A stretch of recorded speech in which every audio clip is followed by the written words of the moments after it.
Hi guys, my name is Gaurav and welcome back to Gyno Gaurav. Today we have Dr. Shabir Ahmed sir with us and we have some questions related to gyno and gynecomastia, and I think that he is the best person to answer all those questions. मैं doctor Shabbir Warsi I am a senior consultant plastic surgeon at RS HMRI hospital and chief aesthetic surgeon at Aura cosmetic surgery clinic. So sir, dice, I'll give the dice to you. Thank you very much to show interest. It's very common. Gynecomastia is very common in adolescent boys and mostly neglected. They come to us when they feel pressure, then when they are depressed. So we should know something about gynecomastia. Actually, gynecomastia जो है वो mail chest में, जब mail chest female chest की तरह हो जाता है, जब वो डेवलप कर जाता है एज ए ब्रेस्ट, तो उस कंडीशन को हम लोग गायनिकोमेस्टिया कहते हैं. इसका रीजन मोस्टली अननोन रहता है, इडियोपैथिक रहता है, लेकिन किसी किसी दवा से होता है और एंडोक्राइन डिस्फंक्शन अगर जिसको रहता है तो उसमें होता है. तो हम लोग पहले उसका इवेलुएट करते हैं, क्लिनिकली देखते हैं कि कौन सा ग्रेड है, छोटा है, बड़ा है, फाइब्रस है या ग्लैंडुलर है या फाइब्रोग्लैंडुलर है, मतलब मिक्स है फैट के साथ, ब्रेस्ट टिश्यू है. अल्ट्रासाउंड से उसको हम लोग कंफर्म भी कर लेते हैं और एंडोक्राइन का इवेल्युएशन करते हैं कि कोई उस तरह का प्रॉब्लम नहीं है. और इसका एक ही ऑप्शन है, वो है सर्जरी. पहले जब जनरल सर्जरी में जब इस चीज का ऑपरेशन होता था तो एक लंबा सा चीरा लगता था, ठीक है, चीरा लग करके अंदर से सब फैट को, ग्लैंड को निकाला जाता था, तो बाद में वो निशान पता चलता था. लेकिन हम लोग जो प्लास्टिक सर्जन है वो लाइपोसेक्शन मेथड से करते हैं. एक छेद करते हैं और लाइपोसेक्शन मशीन से उसको जितना फैट है उसको सक कर लेते हैं, और जो ग्लैंड का जो पोर्शन होता है उसके लिए हम लोग एरियोला के बॉर्डर पे इंसिजन लगा करके उससे हम लोग ग्लैंड को निकाल लेते हैं. तो लंबी चौड़ी सर्जरी बहुत छोटी सी सर्जरी हो जाती है, मतलब पेशेंट की मॉर्बिडिटी बहुत कम हो जाती है. वो तीसरे चौथे दिन से वो अपना सब काम कर सकता है, कोई दिक्कत नहीं. तो अभी तो नया नया मेथड्स आ गया है और नया नया मशीन्स आ गया है, तो मशीन्स क्या क्या इसमें इस्तेमाल होता है? बेसिकली इसमें जो हम लोग करते हैं वो लाइपोसक्शन करते हैं, सक्शन असिस्टेड मेथड है. तो जो सबसे बेसिक है उसमें कैनुला होता है, छेद करके कैनुला को अंदर डाल दिया जाता है और वो कैनुला जो अटैच होता है सक्शन मशीन से, जिसको तो उसको बोलते हैं सक्शन असिस्टेड लाइपोसिस, गायनेकोमेस्टिया एक्सीजन. दूसरा जो है एक मशीन होती है वो पावर असिस्टेड होती है.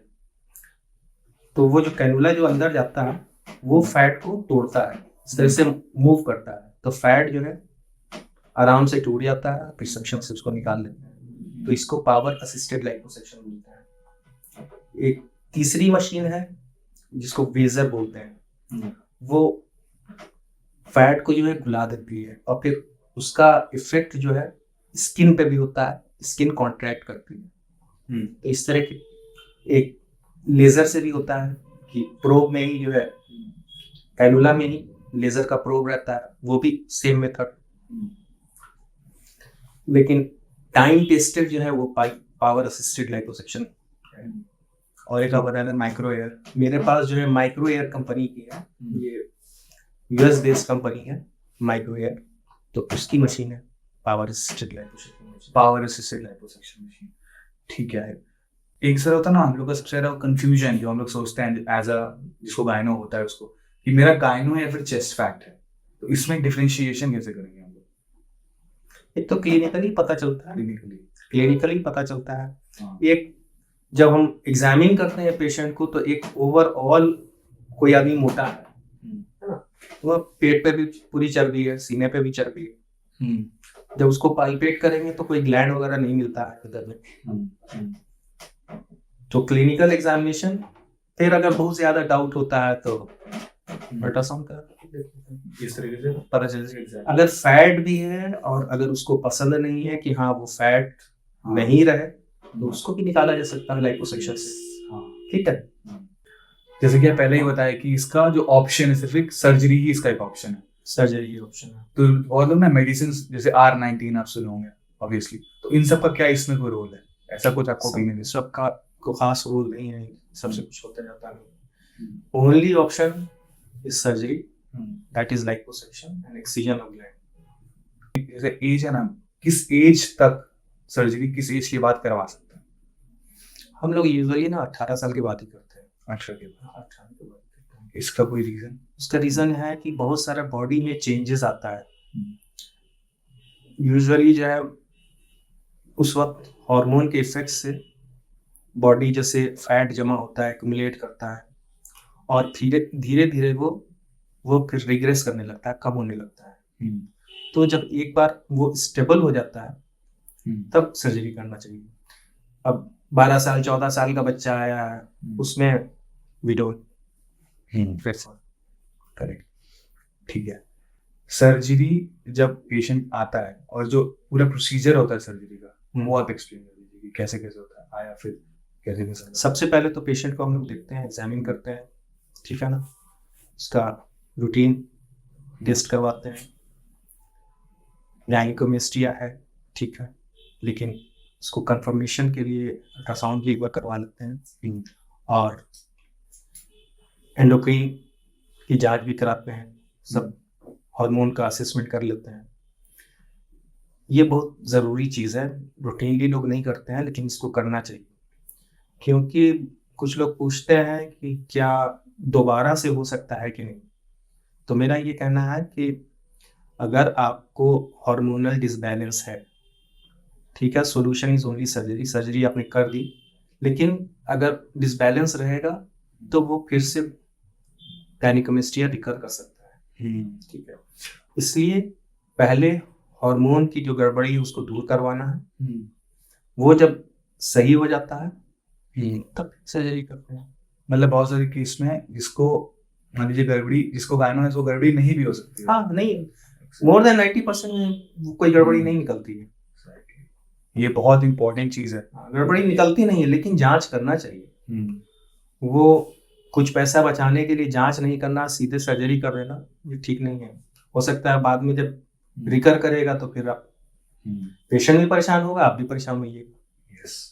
फिर तो ये सब कर करके फिर उसको वर्कअप करते हैं हम लोग, और ओटी में हम लोग उसको, it's a day care procedure, मोटा मोटी 1.5 से 2 घंटा लगता है सर्जरी करने में। चूँकि अंडर जनरल एनेस्थीसिया हम लोग करते हैं तो उसके बाद कम से कम पेशेंट को सेटअप में 4 से 6 घंटा रहना ज़रूरी रहता है।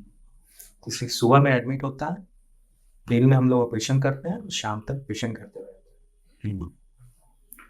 ये हो गया सर्जरी तक।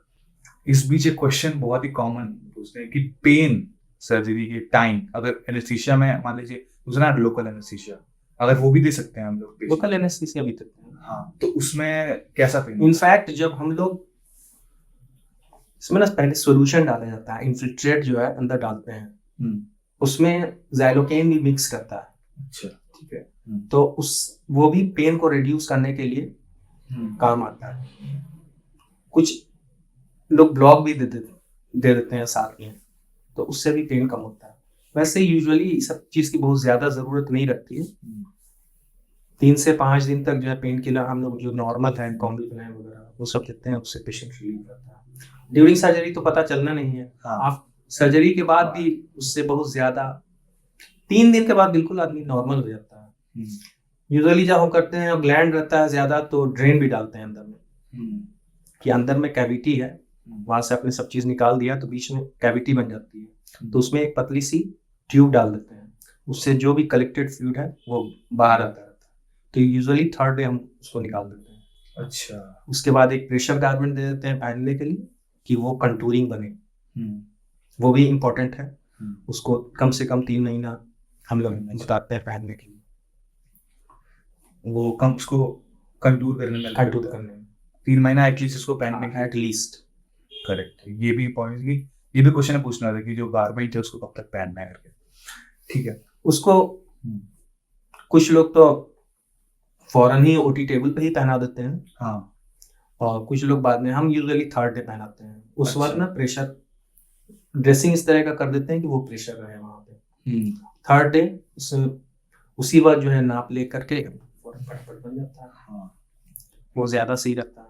अच्छा, किसको लोकल और किसको जनरल देते हैं? मतलब किस पेशेंट को लोकल लेना चाहिए, किसी को जनरल लेना चाहिए? बिल्कुल छोटा सा गैनिकोमेस्टिया या ग्रेड 1 वगैरह है, हाँ। तो उसमें लोकल में कर सकते हैं, ठीक है ना।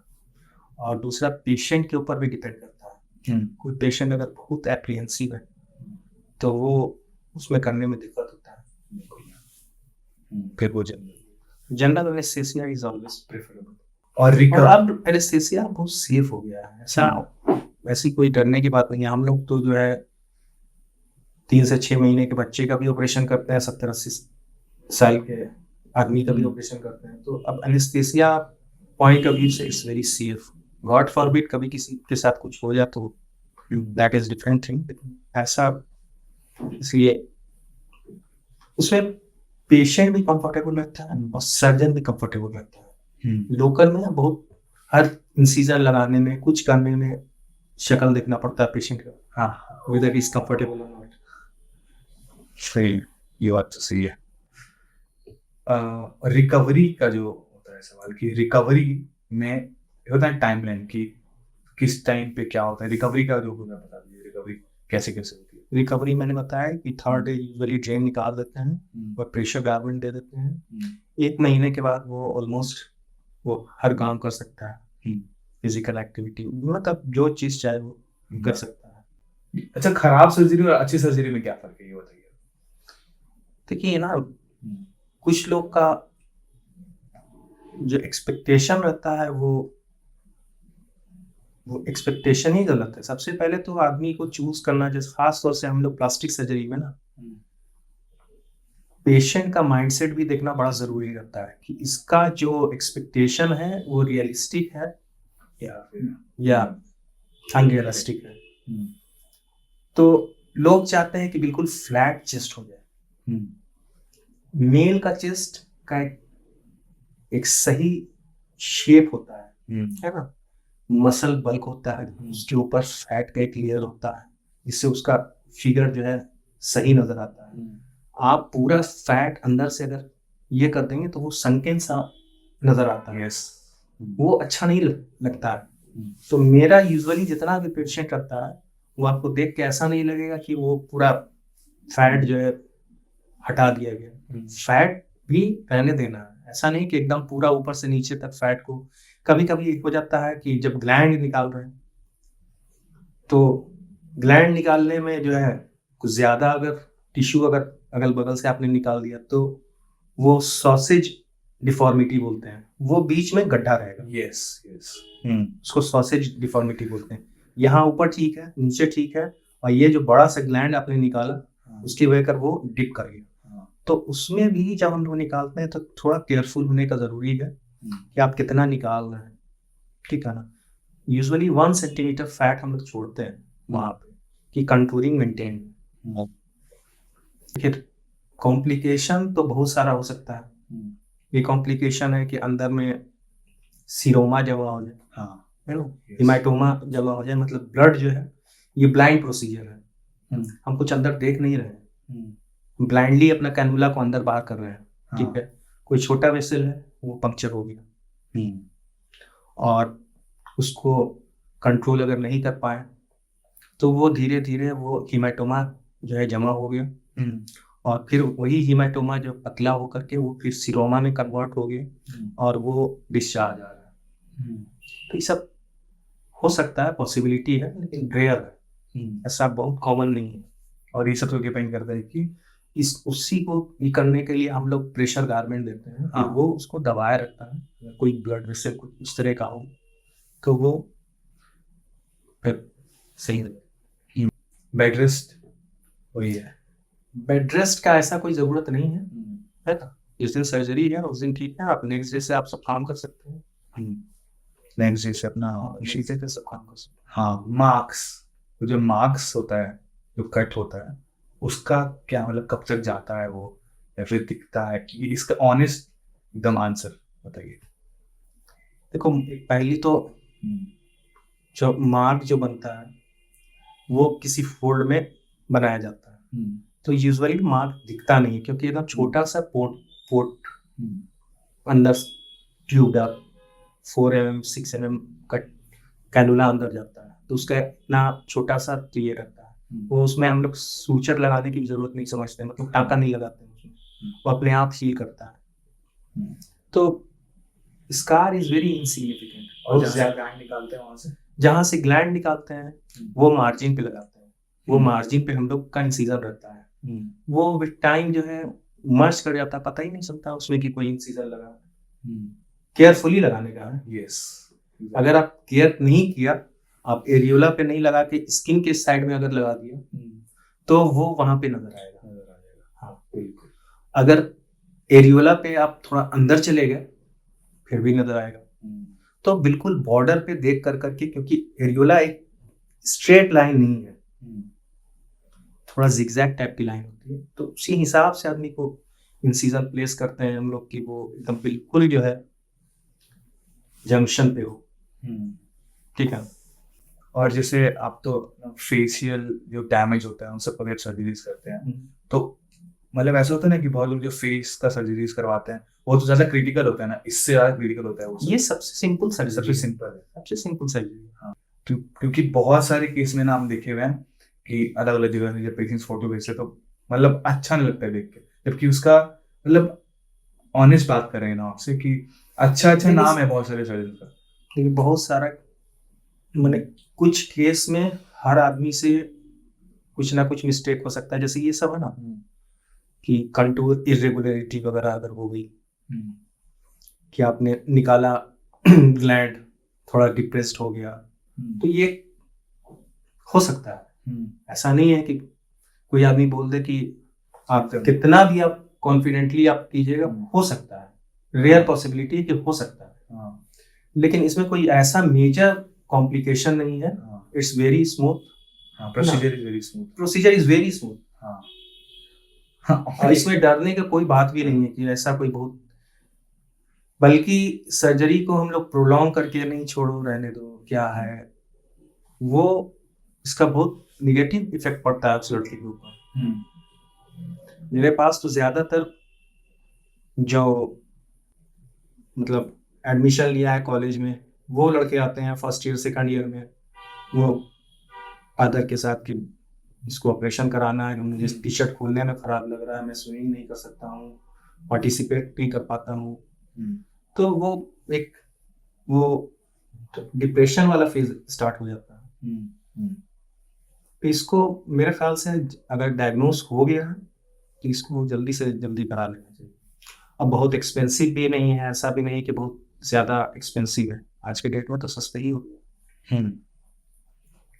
और एक आदमी फुल्ली नॉर्मल अगर उसको होना है सर्जरी के बाद, मतलब कुछ हुआ ही नहीं उसके साथ, तो वो कब तक होता है? क्या फुल्ली नॉर्मल अगर हुआ है, ऐसा लगा कि कुछ हुआ ही नहीं मेरे साथ, सर्जरी मेरी हुई ही नहीं, एकदम नॉर्मल आदमी, यूजुअली 3 महीने के बाद ऑलमोस्ट नॉर्मल हो जाता है। बॉडी में ना ऑपरेशन के बाद चेंजेस आता है। एक है कि आप अगर कोई टाका लगा हुआ है वो काट दिया, हफ्ता 10 दिन में टाका कर लिया, लेकिन उसके अंदर भी हीलिंग प्रोसेस जो है चलता रहता है। तो ये प्रोसेस ऑलमोस्ट 3 महीना तक चलता है। 3 महीना में कंप्लीट मॉडलिंग हो जाती है। तो अगर कुछ जैसे अगर किसी पेशेंट में कुछ रिवाइज करना भी अगर है तो आदमी को 3 महीना कम से कम वेट करना चाहिए, 3 महीने के बाद ही उसको रिव्यू करना चाहिए। इसके पहले आप एक बात बोले थे हम लोग कि जो बहुत सारे केस में इसका ग्रेड 4 होता है, सबसे बड़ा ग्रेड, उसमें स्किन काटने का जो आप बात बोले थे उसका वो बताइए, उस चीज का रिलेशन। ग्रेड 4 में 2 तरह से जो है हम लोग करते हैं। एक तो है कि स्किन एक्सिजन, और दूसरा है कि 2 स्टेज प्रोसीजर। कि फर्स्ट स्टेज में gynecomastia की सर्जरी करते हैं, ग्लैंड निकालते हैं, लाइपोसक्शन करते हैं और उसको प्रेशर कार्बेट दे देते हैं।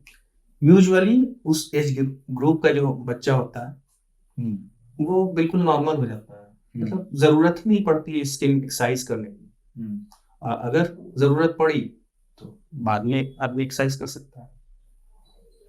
दूसरी है कि इसमें हम लोग वेजर मशीन यूज करते हैं तो उसमें स्किन कॉन्ट्रैक्ट करती है ज्यादा, तो टेक्निक का भी सहारा लेते हैं। और क्योंकि जब स्किन एक्सरसाइज कीजिएगा तो उतना लंबा निशान रहेगा, कोई भी आदमी निशान नहीं चाहता है एग्जैक्टली इतना बड़ा निशान हो, तो वी कैन अवॉइड दैट। और 99% में अवॉइड करना चाहिए। हाँ, करना चाहिए। वो सेकंड स्टेज में आप उसको हटा सकते हैं। बहुत लोग डरता है सर्जरी से, होता है ना एक्सेस की भाई मेरा हालत, मतलब हम हिम्मत नहीं जुटा पा रहे सर्जरी के लिए, मर तो नहीं जाएंगे। इस चीज पे आपका क्या? सर्जरी से तो नहीं मरेगा कभी। हाँ। ऐसी कोई सर्जरी नहीं है, ऐसा कोई मेजर ब्लड वेसल सामने में नहीं आता जो बताया हीमेटोमा हो सकता है। हाँ। तो वो भी माइनर वेसल से होता है। हाँ। यहाँ पे ऊपर में कोई मेजर वेसल्स नहीं रहता है, जो होता है वो मसल्स के अंदर डीप में वेसल होता है। तो सर्जरी से तो नहीं हो सकता है। अब मरने के लिए तो अगर किसी को इंजेक्शन दे दिया, वो रिएक्ट कर गया तो उससे आदमी की मौत हो। एक और तरीके से अंदर से मर जाता है आदमी, सर्जरी नहीं करवाता। हाँ, वो डेली मरता है। वो डेली मरता है। वो जब तक उसकी सर्जरी नहीं होती है वो गिल्ट अजीब सा फील करता है। फिर कुछ लोग अब जो ज्यादा सेंसिटिव है तो फिर फुल फ्लेज डिप्रेशन में चले जाते हैं। ये सर मतलब एक चीज आप शेयर करेंगे, लोग शेयर करते हैं सुसाइडल थॉट्स आता है लोग को इस चीज से, लिटरली सोशल सुसाइड। डिप्रेशन के एक्सट्रीम वही है। डिप्रेशन जब जाता है एक्सट्रीम, आपको डिप्रेशन जब हो जाएगा तो सुसाइडल थॉट आएगा। हाँ, क्योंकि इंसान सोशल एनिमल होता है और सोशली ही वो अपने आप को बिल्ड नहीं कर पाएगा तो जीएगा ही कैसे। अच्छा, जैसे कि अगर होता है कॉन्वेंशनल मेथड जो जब शुरू हुआ होगा गायनेकोमास्टिया की सर्जरी इंडिया में वर्ल्ड में, तो एक पुराने मेथड से लोग करते हैं, किए होंगे, और अभी भी लोग हैं कि प्रॉपर मशीन इस्तेमाल नहीं कर रहे हैं, पुराने मशीन से कर रहे हैं। तो उसमें और अभी जो नए मशीन हैं जैसे कि माइक्रो जो भी आप इस्तेमाल कर रहे हैं या फिर, तो उसमें क्या फर्क रहेगा? काफी फर्क आता है, टेक्नोलॉजी से फर्क तो पड़ता ही है। हाँ। अब एक सिंपल सक्शन मशीन जिसमें सिर्फ कैनुला लगा हुआ है, उससे हम लाइपोसक्शन कर रहे हैं, एक तो मेहनत ज्यादा लगेगी क्योंकि वो जितना बार अंदर बाहर कर रहे हैं उससे फैट को तोड़ रहे हैं, और जितना आप अंदर बाहर कर रहे हैं वो स्किन पे भी इफेक्ट पड़ रहा है। वो जब सर्जरी होती है तो वो पूरा एरिया जो है आपका, आप जब देखिएगा तो साइनोज्ड हो जाता है, ग्लू हो जाता है, जितना बार उसको रगड़ा गया। लेकिन जब आप मशीन से करते हैं तो वो मशीन फैट को ब्रेक करती है, तो सर्जन भी कम थकता है, फैट आराम से टूटता है, स्किन पे बहुत कम जो है आपको नजर आएगा कि हाँ ब्लू हो गया, सैंडोज हो गया, कुछ इस तरह का। तो टेक्नोलॉजी का तो काफी फर्क पड़ता है। तो ये शेयर करना चाहेंगे व्यूअर्स से कि अगर आप अगली बार किसी भी सर्जन के पास जाते हैं, स्पेशली बिहार के बारे में अगर बात करें तो आप उनसे पूछिए कि आप कौन सी मशीन, क्या ये पूरी नजर कि आप कौन सी मशीन यूज कर रहे हैं सर, किस मेथड से कीजिएगा, कौन सी मशीन आपके पास है, पावर स्टेट लाइपोसक्शन मशीन है, लेजर वाली मशीन है, या वेजर है, या सिंपल सेक्शन मशीन से ही। यस, तो इससे फर्क पड़ता है। और जैसे लोग पूछते हैं कि वहाँ 40,000 में हो जा रहा है, आपके पास 45,000 लग रहा है, तो क्यों? तो जब कोई आदमी कॉस्टली मशीन जब रखती है, 20-25 लाख की मशीन जब यूज कर रहा है तो कॉस्ट बढ़ जाता है, रिजल्ट ज्यादा अच्छा हो जाता है। तो हम लोग जो है रिजल्ट ओरिएंटेड है, हम लोग चाहते हैं कि पेशेंट को मैक्सिमम जितना मेरे हाथ में पॉसिबल है 100% वो मिले, तो उसमें मशीन का सहारा लेना ही पड़ता है। और ये बिहार के पेशेंट्स के लिए बहुत ही ज्यादा इंपॉर्टेंट है, क्योंकि पता नहीं रहता हम लोग को, और स्पेशली मतलब ये बात तो सही है ना कि ज्यादातर हम लोग, शहर तो एक ही दो है ना, पर प्रॉब्लम तो गांव में भी होता है, तो गांव को भी घटना आता है, पर वो ये सब चीज सोच नहीं पाता है। तो कोई अगर इस वीडियो को देखता है तो इस बात को जरूर ध्यान में रखे, वो पूछे एग्जैक्टली सारे डिटेल्स ले, कॉस्ट का जो सीन है, ठीक है, सबसे ये भी सबसे कॉमन क्वेश्चन है। इनफैक्ट अगर आप यूट्यूब पे सर्च करेंगे तो सबसे ज्यादा व्यूज इसी वीडियो पे है कि कॉस्ट क्या है गायनेकोमास्टिया सर्जरी का। ठीक है, तो ये कॉस्ट का पूरा अंडरस्टैंडिंग आप बताइए कि कॉस्ट एक इंसान सोचे या नहीं सोचे, क्या सोचे कॉस्ट से रिलेटेड और कैसे डिसीजन ले। देखिए, कॉस्ट के बारे में बताना थोड़ा डिफिकल्ट है। सबसे पहले तो आपको ये सोचना पड़ेगा कि आप जो ऑपरेशन करा रहे हैं, सबसे इम्पोर्टेंट चीज़ जो आपके लिए है वो ये है कि आप जो सर्जरी करा रहे हैं उस सर्जरी को करने में सर्जन कितना कॉम्पिटेंट है। उसके पास, जैसे प्लास्टिक सर्जन अगर कर रहा है तो weather he is MCH plastic surgeon और DNB प्लास्टिक सर्जन, मतलब उसके पास कोई डिग्री है प्लास्टिक सर्जरी की है भी कि नहीं। दूसरा है कि उसका एक्सपीरियंस कितना है उस तरह की सर्जरी करने में, कितने साल का एक्सपीरियंस है। तो यह तीसरी चीज आती है मशीन, कि वो जो आदमी है, वो जो सर्जन है, वो कौन सी मशीन यूज कर रहा है। चौथी चीज आती है इंफ्रास्ट्रक्चर, कि वो जो ऑपरेशन कर रहा है वो कहाँ कर रहा है।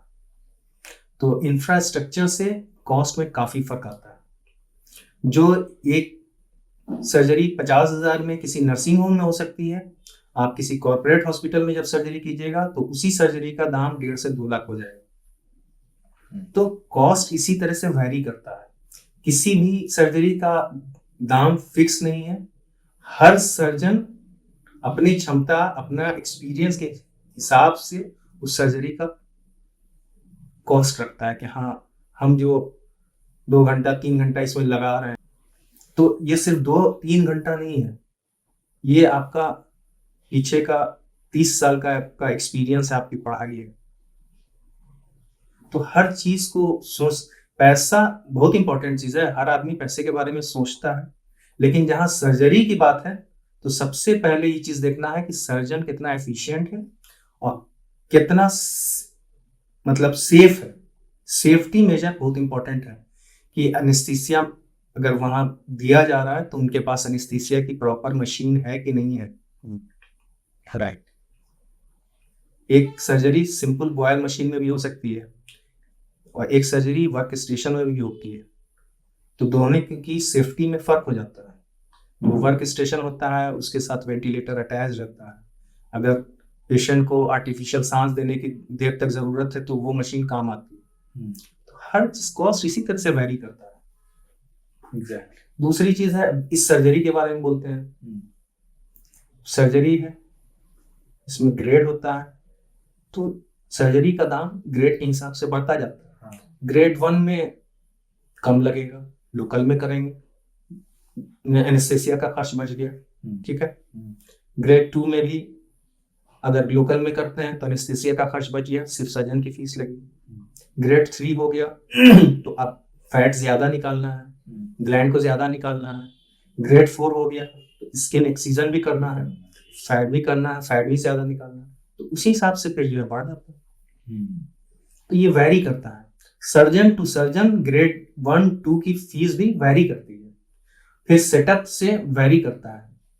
आप वही सर्जरी आप कॉस्मेटिक सेंटर में कराते हैं तो कम होगा, वही आप कॉर्पोरेट हॉस्पिटल में कराते हैं तो उसका 2 से 3 गुना होगा, क्योंकि आप तो पारस में सर्जरीज करते भी हैं। हाँ, करते तो वहां पे कैसे, मतलब पेशेंट्स कैसे आते हैं वहां पे?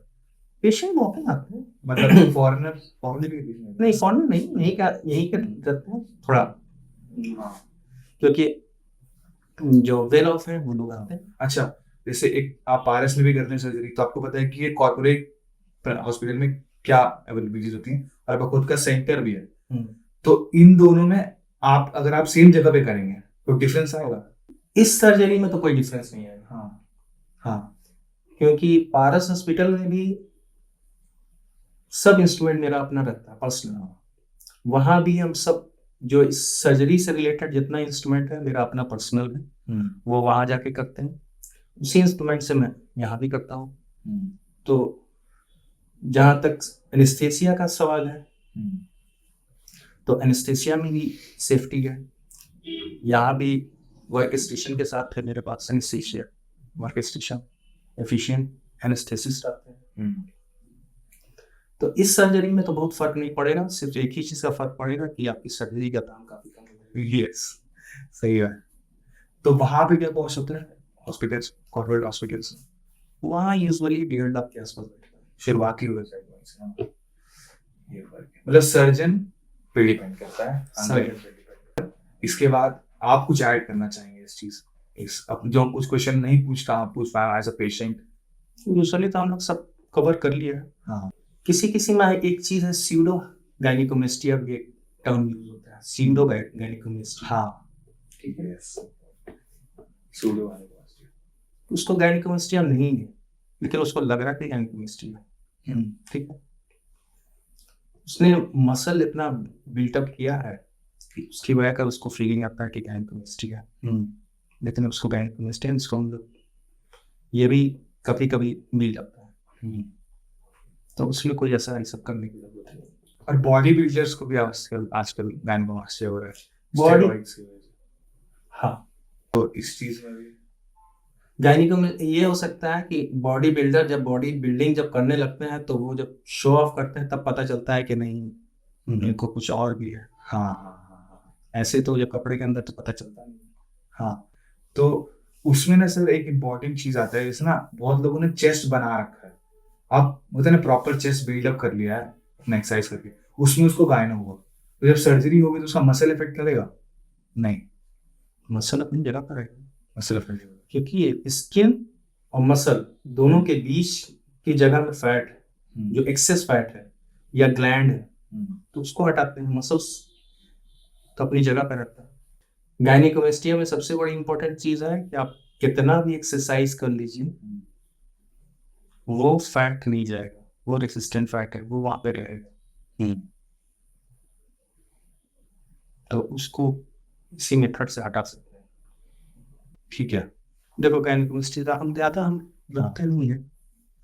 अच्छा। Post op I don't like flat chest, एकदम फ्लैट चेस्ट नहीं होना चाहिए, फैट होना चाहिए, लेटा हुआ पेशेंट। हाँ,